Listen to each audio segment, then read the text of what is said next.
നമസ്കാരം, ഞാൻ രാജേഷ് കർത്ത. പ്രധാന വാർത്തകൾ. കോട്ടയത്തിന് ക്രിസ്തുമസ് പുതുവത്സര സമ്മാനമായി പാസ്പോർട്ട് സേവാ കേന്ദ്രം.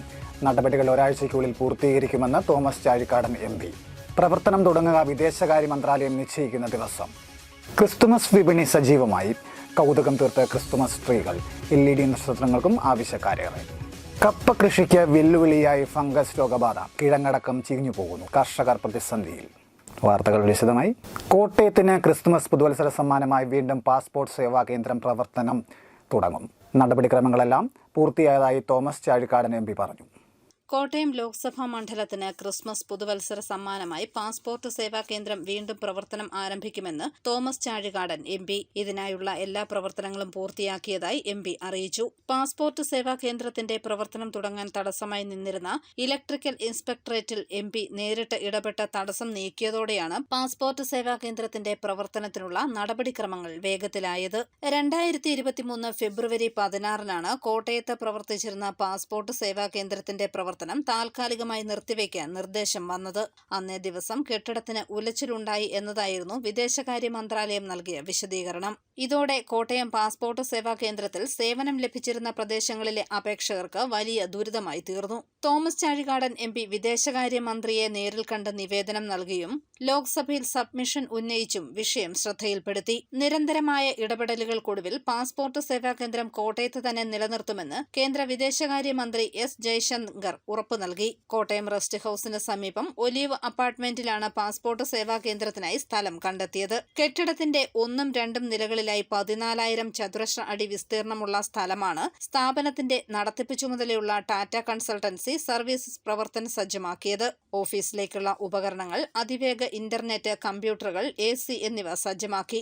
ഓഫീസിൽ എത്തുന്നവർക്ക് ഇരിക്കാനുള്ള സൗകര്യവും തയ്യാറായി. ഒരാൾക്ക് 35 മിനിറ്റിനകം സേവനം പൂർത്തിയാക്കി ഓഫീസിൽ നിന്നും മടങ്ങാനാകും. ആദ്യം ഹോളിലോട്ട് കയറിയാൽ അതിനുശേഷം പുറത്തിറങ്ങുന്നിടം വരെ ഏതാണ്ട് എല്ലാം നോർമലാണ് എങ്കിൽ, ഡോക്യുമെന്റ്സ് എല്ലാം കറക്റ്റാണ് എങ്കിൽ ഒരു 25-30 മിനിറ്റിനകത്ത് പൂർത്തിയാകുമെന്നാണ് അറിയിച്ചിട്ടുള്ളത്. എന്തെങ്കിലുമൊക്കെ തടസ്സങ്ങളുണ്ടെങ്കിൽ ചിലപ്പോൾ വിദേശകാര്യ മന്ത്രാലയം നിശ്ചയിക്കുന്ന ദിവസം കോട്ടയം പാസ്പോർട്ട് സേവാ കേന്ദ്രത്തിന്റെ പുനർപ്രവർത്തനം ആരംഭിക്കുമെന്നും തോമസ് ചാഴികാടൻ MP പറഞ്ഞു. News bureau, Kottayam. ക്രിസ്തുമസിന് ദിവസങ്ങൾ മാത്രം ശേഷിക്കെ ക്രിസ്തുമസ് പുതുവത്സര വിപണി സജീവമായി.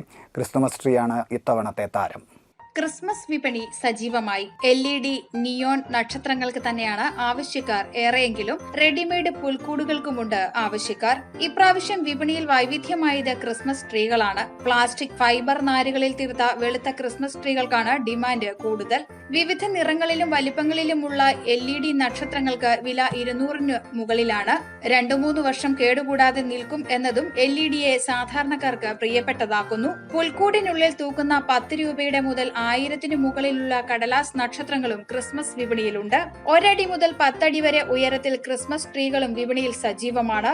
100-ൽ തുടങ്ങി 3000-ന് മുകളിൽ വരെ ഇതിന് വിലയുണ്ട്. തടിയിൽ നിർമ്മിച്ച പുൽക്കൂടുകളും കച്ചവടത്തിനുണ്ട്. വലിപ്പത്തിനനുസരിച്ച് 150 രൂപ മുതൽ വിലയാണ് പുൽക്കൂടുകൾക്ക്. സാന്താക്ലോസിന്റെ വസ്ത്രങ്ങളും മുഖംമൂടിയും പുൽക്കൂട്ടിൽ വയ്ക്കുവാനുള്ള രൂപങ്ങളുടെ സെറ്റുകളുമെല്ലാം മാർക്കറ്റിൽ സജീവമാണ്.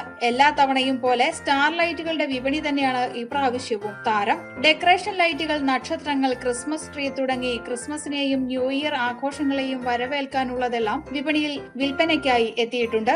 വിപണി സജീവമായതിനാൽ മുൻവർഷത്തെ അപേക്ഷിച്ച് 40-60% അധിക വിൽപ്പനയാണ് വ്യാപാരികൾ പ്രതീക്ഷിക്കുന്നത്. വർഷത്തെ 2023 ക്രിസ്മസ് നല്ല ക്രിസ്മസാണ്. നല്ല കച്ചവടമുണ്ട്. പിന്നെ പുതിയതായിട്ട് വന്നു കഴിഞ്ഞാൽ യൂറോപ്യൻ ട്രീസിൽ നല്ല തിക്നെസ് ഉള്ള ഐറ്റംസ് ഒരു 6,000 മേളിലോട്ട് സ്റ്റാർട്ടിംഗ് ആണ്, മേളിലോട്ട് വരും. പിന്നെ സിറാമിക്കിൻ്റെ ഐറ്റംസ്, സ്റ്റാച്യൂസ്, ഹാങ് ചെയ്ത ഐറ്റംസ് എല്ലാം സിറാമിക്കിലെ ഐറ്റംസ്. ഡെക്കറേഷൻസ് എല്ലാം പുതിയ ഐറ്റംസ് വന്നിട്ടുണ്ട്. ലൈറ്റിലാണെങ്കിലും LED സ്റ്റാറിലാണെങ്കിലും നിയോൺ LED ഉണ്ട്. പിന്നെ ജയിലർ എന്നൊക്കെ പറഞ്ഞതും ഇമ്പുരാൻ എന്ന് പറഞ്ഞ LED സ്റ്റാറുകളൊക്കെ ഉണ്ട്. നക്ഷത്ര വിളക്കുകളുടെ വിപണിയിൽ LED നിയോൺ നക്ഷത്രങ്ങൾക്കും ചുവപ്പും വെള്ളയും ഇടകലർന്ന വാൽ നക്ഷത്രങ്ങൾക്കുമാണ് ആവശ്യക്കാരുള്ളത്. കടലാസ് കൊണ്ടുള്ള സാധാരണ നക്ഷത്ര വിളക്കുകൾ തേടിയെത്തുന്നവരും ഉണ്ട്. ചെറിയ സൈസിലുള്ള 10 രൂപ വിലയുള്ളവ മുതൽ 1000 രൂപയുടെ വരെ കടലാസ് നക്ഷത്രങ്ങളും LED നക്ഷത്രങ്ങളും വിപണിയിലുണ്ട്. റെഡിമെയ്ഡ് പുൽക്കൂടുകൾക്കുമുണ്ട് ആവശ്യക്കാർ. തടിയിലും മുളയിലും തീർത്ത പുൽക്കൂടുകളാണ് വിപണിയിലുള്ളത്. പ്ലാസ്റ്റർ ഓഫ് പാരീസ്, തെർമോകോൾ, ഈറ്റ, ചൂരൽ, ഹാർഡ്ബോർഡ് എന്നിവയ്ക്ക് പുറമെ ഫൈബറിൽ തീർത്ത പുൽക്കൂടുകളും സുലഭമാണ്. ഇത്തവണ വൈവിധ്യമായത് ക്രിസ്മസ് ട്രീകളാണ്. റെഡിമെയ്ഡ് ക്രിസ്മസ് ട്രീകൾക്ക് 350 രൂപ മുതലാണ് വില. 3000 വരെയുള്ള ക്രിസ്മസ് ട്രീകൾ വിപണിയിലുണ്ട്. പ്ലാസ്റ്റിക് ഫൈബർ നാരുകളിൽ തീർത്ത വെളുത്ത ക്രിസ്മസ് ട്രീയാണ് ഇത്തവണത്തെ താരം. ട്രീകൾക്കുള്ള അലങ്കാര വസ്തുക്കൾക്ക് പൊള്ളുന്ന വിലയാണ്. എന്നിരുന്നാലും ക്രിസ്മസ് ട്രീകൾ ഭംഗിയാക്കാൻ ക്രിസ്മസ് ബോളുകളും സമ്മാന പൊതികളും മണികളും കുഞ്ഞു നക്ഷത്രവും ഒക്കെ തേടി ആളുകൾ എത്തുന്നുണ്ട്. News bureau, Pala. കോട്ടയം നഗരത്തെ ആവേശകടലാക്കി ക്രിസ്തുമസ് പാപ്പാമാർ ഒഴുകിയെത്തി. 3000 പാപ്പാമാരാണ് അക്ഷരനഗരിയെ വിസ്മയത്തിൽ ആറാടിച്ചത്. ക്രിസ്മസിന്റെ സന്ദേശവുമായി 3000 പാപ്പമാർ അണിനിരുന്ന ക്രിസ്മസ് പാപ്പ വിളംബര റാലി കോട്ടയത്തിന് വേറിട്ട അനുഭവമായി. കൊച്ചുകുട്ടികൾ മുതൽ മുതിർന്നവർ വരെ ക്രിസ്മസ് വേഷമണിഞ്ഞ് നഗരവീതിയിൽ നിറഞ്ഞു. പോലീസ് പരേഡ് ഗ്രൗണ്ടിൽ നിന്നും ആരംഭിച്ച റാലി ജില്ലാ പോലീസ് മേധാവി കെ കാർത്തിക് ഫ്ളാഗ് ഓഫ് ചെയ്തു. വിവിധ ക്രൈസ്തവ സംഘങ്ങൾ, സ്ഥാപനങ്ങൾ, ഇടവകകൾ എന്നിവയുടെ നേതൃത്വത്തിലായിരുന്നു റാലി.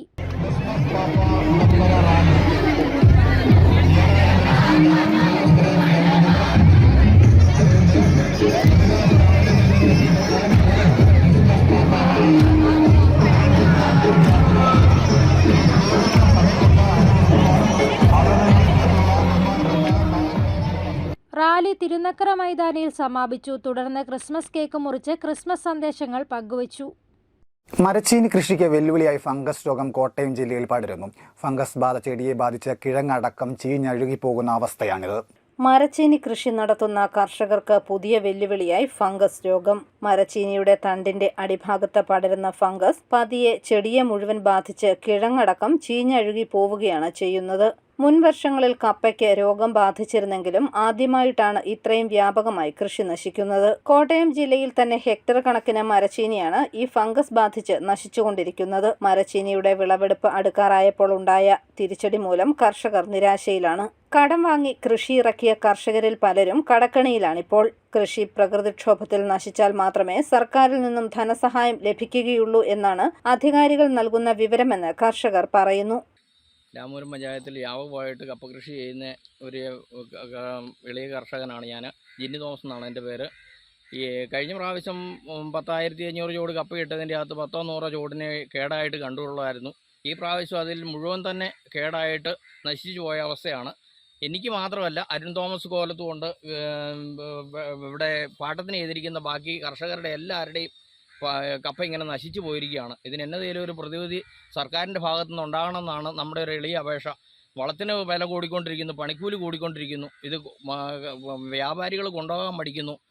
കപ്പ കൊണ്ടുപോയി ഇന്ന് ഇട്ട് കൊടുത്താൽ നാളെ അത് തിരിച്ചെടുക്കേണ്ട അവസ്ഥയാണ് അവർക്ക് വരുന്നത്. അതുകൊണ്ട് ഇതിന് എന്തെങ്കിലും ഒരു പരിഹാരം സർക്കാരിൻ്റെ ഭാഗത്തു നിന്ന് ഉണ്ടാകണമെന്ന് വിനീതമായി അപേക്ഷിക്കുന്നു. വിളവെടുത്തു കഴിഞ്ഞാണ് വളം വിൽക്കുന്ന വ്യാപാരികൾക്ക് വളത്തിന്റെ പണം മിക്ക കർഷകരും നൽകുന്നത്. എന്നാൽ മരച്ചീനി നശിച്ചതോടുകൂടി എന്ത് ചെയ്യണമെന്നറിയാതെ കുഴങ്ങുകയാണ് കർഷകർ. എത്രയും പെട്ടെന്ന് അധികാരികൾ ഈ ഫംഗസ് രോഗത്തെ നിയന്ത്രിക്കുവാനുള്ള വഴികൾ കണ്ടെത്തണമെന്നും നഷ്ടം സംഭവിച്ച കർഷകർക്ക് ഉടനെ തന്നെ നഷ്ടപരിഹാരം നൽകണമെന്നും കർഷകർ ആവശ്യപ്പെടുന്നു. News bureau, Pala. ഹൊറൈസൺ മോട്ടോഴ്സിന്റെ നേതൃത്വത്തിൽ ലഹരി വിരുദ്ധ വാഹന പ്രചരണ ജാഥ നടത്തി. കോട്ടയം ജില്ലയിലെ വിവിധ സ്കൂളുകളുടെ സഹകരണത്തോടെയായിരുന്നു പരിപാടി. ഹൊറൈസൺ മോട്ടോഴ്സിന്റെ നേതൃത്വത്തിൽ ലഹരിവിരുദ്ധ വാഹന പ്രചരണ ജാഥ നടത്തി. കോട്ടയം ജില്ലയിലെ വിവിധ സ്കൂളുകളിൽ ലഹരിവിരുദ്ധ സന്ദേശങ്ങളുമായി സംഘമെത്തി. കാഞ്ഞിരപ്പള്ളി AKGM സ്കൂളിൽ ലഹരിവിരുദ്ധ വാഹന പ്രചരണ ജാഥയ്ക്ക് നൽകിയ സ്വീകരണം ജില്ലാ പഞ്ചായത്ത് അംഗം ജെസി ഷാജാൻ ഉദ്ഘാടനം ചെയ്തു. നമ്മളെ തന്നെ തിരിച്ചറിയുമ്പോൾ, നമ്മുടെ സഹോദരങ്ങളെ തിരിച്ചറിയുമ്പോൾ അത് ഉപയോഗിക്കരുത് എന്ന് പറയാനുള്ള തന്റെയും ആർജവത്വവും കാണിക്കുന്ന ഒരാളാണ് ശരിക്കും ഒരു കൂട്ടുകാരനായിട്ട് മാറുന്നത്. എന്നീ കുട്ടികളോട് എനിക്ക് പറയാൻ സാധിക്കുന്നത്, നമ്മുടെ കൂട്ടുകാരനോ കൂട്ടുകാരികളോ ആരെങ്കിലും ഇത്തരത്തിലുള്ള ഏതെങ്കിലും തരത്തിലുള്ള ലഹരി ഉപയോഗിക്കുന്നെന്ന് അറിയുമ്പോൾ തീർച്ചയായിട്ടും അത് ഉപയോഗിക്കുന്നെന്ന് അറിയുമ്പോൾ ഒന്നെങ്കിൽ നമ്മുടെ മാതാപിതാക്കളെ അറിയിക്കണം, അല്ലെങ്കിൽ നമ്മുടെ അധ്യാപകരെ അറിയിക്കണം. അങ്ങനെ അറിയിച്ചു കഴിയുമ്പോഴാണ് ഒരു ജീവിതം നമുക്ക് ഒരാളെ രക്ഷപ്പെടുത്തുവാനായിട്ട് നമുക്ക് സാധിക്കുന്നത്. അങ്ങനെ വരുമ്പോഴാണ് ഒരു കൂട്ടുകാരൻ യഥാർത്ഥ കൂട്ടുകാരനായി മാറി പ്രിൻസിപ്പൽ ഫാദർ അഗസ്റ്റിൻ പീഡികമല അധ്യക്ഷനായി. കാരിത്താസ് ആശുപത്രിയിലെ doctor Sharon Elizabeth, civil excise officer Benny Sebastian, Kanjirappally joint RTO Sanjay S എന്നിവർ ലഹരിവിരുദ്ധ സന്ദേശം നൽകി. നിങ്ങൾ ഇന്നെടുക്കേണ്ടതായിരിക്കുന്ന തീരുമാനം എന്നുള്ളത് ഏതു തരത്തിൽപ്പെട്ട ലഹരി വസ്തുക്കളാണ് എങ്കിലും ആരെ പ്രേരിപ്പിച്ചാലും പ്രലോഭിപ്പിച്ചാലും ഒരു പ്രാവശ്യം പോലും നിങ്ങളത് പരീക്ഷിക്കരുത് എന്നുള്ള കാര്യമാണ് എനിക്ക് ഓർമ്മിപ്പിക്കുവാനായിട്ടുള്ളത്. നിങ്ങളുടെ പ്രായത്തിൻ്റെ പ്രത്യേകത എന്നുള്ളത് ഏറ്റവും കൂടുതൽ സൗഹൃദം നിങ്ങൾ ഇഷ്ടപ്പെടുന്ന ഒരു കാലമാണ്. നിങ്ങളുടെ സൗഹൃദത്തിലുള്ളവർ ഏതെങ്കിലും ലഹരി വസ്തുക്കൾ ഉപയോഗിക്കുന്ന ആരെങ്കിലും ഉണ്ടെങ്കിൽ ഒരുപക്ഷെ ആ ഒരു പ്രേരണയോ പ്രലോഭനമോ നിങ്ങളെ തേടി വരുവാനായിട്ട് സാധ്യതയുണ്ട്. മോട്ടോഴ്സ് MD എബിൻ ഷാജി, അനീറ്റ മാത്യു തുടങ്ങിയവർ പങ്കെടുത്തു. News bureau, Kanjirappally. വികസിത് ഭാരത് സങ്കല്പ് യാത്ര കോട്ടയം ജില്ലയിലെ പര്യടനം തുടരുന്നു. ബുധനാഴ്ച പനച്ചിക്കാട് പഞ്ചായത്തിൽ യാത്രയ്ക്ക് സ്വീകരണം നൽകി. കേന്ദ്ര സർക്കാരിന്റെ പദ്ധതികളെക്കുറിച്ച് അറിവ് നൽകാനും പങ്കുവയ്ക്കാനും നടത്തുന്ന വികസിത് ഭാരത് സങ്കല്പ് യാത്രയ്ക്ക് പനച്ചിക്കാട് പഞ്ചായത്തിൽ സ്വീകരണം നൽകി. പരുത്തുംപാറ കവലയിലെ കാനറ ബാങ്ക് ശാഖയോടനുബന്ധിച്ച് നടത്തിയ യാത്രാ സ്വീകരണ സമ്മേളനം FCI ഡിവിഷണൽ മാനേജർ രാജേഷ് ഭദ്രദീപം തെളിച്ച് ഉദ്ഘാടനം ചെയ്തു. Lead bank manager EA Alex അധ്യക്ഷനായി. ഗ്രാമപഞ്ചായത്ത് അംഗങ്ങളായ Jayan Kallinkal, doctor Liji Vijayakumar, NK Keshavan, Praseetha C Raju, Paruthumpara വ്യാപാരി വ്യവസായി ഏകോപന സമിതി president KR Vishwambharan Nair, BJP Panachikkad മണ്ഡലം president KG Jayakrishnan, Canara bank ശാഖാ മാനേജർ ബിച്ചു B ബിജു തുടങ്ങിയവർ പങ്കെടുത്തു. News bureau, Kottayam. ജൂബിലി തിരുനാൾ ആഘോഷത്തിനായി പാലാ നഗരം ഒരുങ്ങി. ടൗൺ കുരിശുപള്ളിയിലെ പരിശുദ്ധ അമലോത്ഭവ മാതാവിന്റെ ജൂബിലി തിരുനാളിൽ പങ്കെടുക്കാൻ 10,000 പാലായിലെത്തും. പ്രധാന തിരുനാൾ ദിനമായ ഡിസംബർ 8 രാവിലെ 8 മണിക്ക് മരിയൻ റാലി നടക്കും. തുടർന്ന് ബിഷപ്പ് മാർ ജോസഫ് കല്ലറങ്ങാട്ടിന്റെ മുഖ്യ കാർമ്മികത്വത്തിൽ വിശുദ്ധ കുർബാന അർപ്പിക്കും. ജൂബിലിക്കായി അണിഞ്ഞൊരുങ്ങുന്നു പാലാ നഗരം. നഗരവീഥികളെല്ലാം കൊടിതോരണങ്ങളാൽ അലങ്കരിച്ചു. വഴിയോര വിപണിയും സജീവമായി. പാലാ ജൂബിലിയാണ് പാലാക്കാരുടെ ഏറ്റവും വലിയ ആഘോഷം. കുരിശുപള്ളിയിലെ മാതാവിന്റെ തിരുനാളാണിത്. ജാതിമത ഭേദമന്യേ ഏറ്റെടുത്ത ആഘോഷമാണ് പാലാ ജൂബിലി. ടൗൺ കപ്പേളയും കുരിശുപള്ളി ജംഗ്ഷനുമെല്ലാം ദീപാലങ്കൃതമായി കഴിഞ്ഞു. കൊട്ടാരമറ്റം മുതൽ ലാലം പാലം വരെ റോഡിന് ഇരുവശവുമുള്ള അലങ്കാരങ്ങളും വൈദ്യുത ദീപാലങ്കാരങ്ങളും വ്യാപാരികളുടെ നേതൃത്വത്തിലാണ് ഒരുക്കിയിരിക്കുന്നത്. കുരിശുപള്ളിക്ക് മുൻപിൽ വലിയ പന്തലിന്റെ നിർമ്മാണവും പൂർത്തിയായി. ഡിസംബർ 7 രാവിലെ 11 മണിക്ക് പരിശുദ്ധ അമലോത്ഭവ മാതാവിന്റെ തിരുസ്വരൂപം പന്തലിൽ പ്രതിഷ്ഠിക്കും. വൈകിട്ട് തിരുനാൾ പ്രദക്ഷിണം നടക്കും. പ്രധാന തിരുനാൾ ദിനമായ ഡിസംബർ 8 രാവിലെ 8 മണിക്ക് മരിയൻ റാലി നടക്കും. തുടർന്ന് 10 മണിക്ക് ബിഷപ്പ് മാർ ജോസഫ് കല്ലറങ്ങാട്ടിന്റെ മുഖ്യ കാർമ്മികത്വത്തിൽ വിശുദ്ധ കുർബാന നടക്കും. അന്നേ ദിവസം വൈകുന്നേരം തിരുനാൾ പ്രദക്ഷിണവും ഉണ്ടായിരിക്കും. ജൂബിലി തിരുനാളിനോടനുബന്ധിച്ച് ടൗൺ ഹാളിൽ നാടകമേളയും നടന്നുവരുന്നു. News bureau, Pala. അറിയിപ്പ്. ഉന്നത വിദ്യാഭ്യാസ വകുപ്പിന് കീഴിലുള്ള അസാപ് കേരളയുടെ പാമ്പാടി കമ്മ്യൂണിറ്റി സ്കിൽ പാർക്കിൽ സൗജന്യമായി yoga instructor, associated data entry operator കോഴ്സുകളിലേക്ക് പ്രവേശനം ആരംഭിച്ചു. ഫോൺ 8921636122. വടവാതൂർ ESI ആശുപത്രിയിലെ കണ്ടം ചെയ്ത സാധനങ്ങൾ വിൽക്കുന്നതിന് കൊട്ടേഷൻ ക്ഷണിച്ചു. ഡിസംബർ 7 രാവിലെ 11 കൊട്ടേഷൻ നൽകണം. ഈ ബുള്ളറ്റിൻ ഇവിടെ പൂർണ്ണമാവുന്നു. നമസ്കാരം.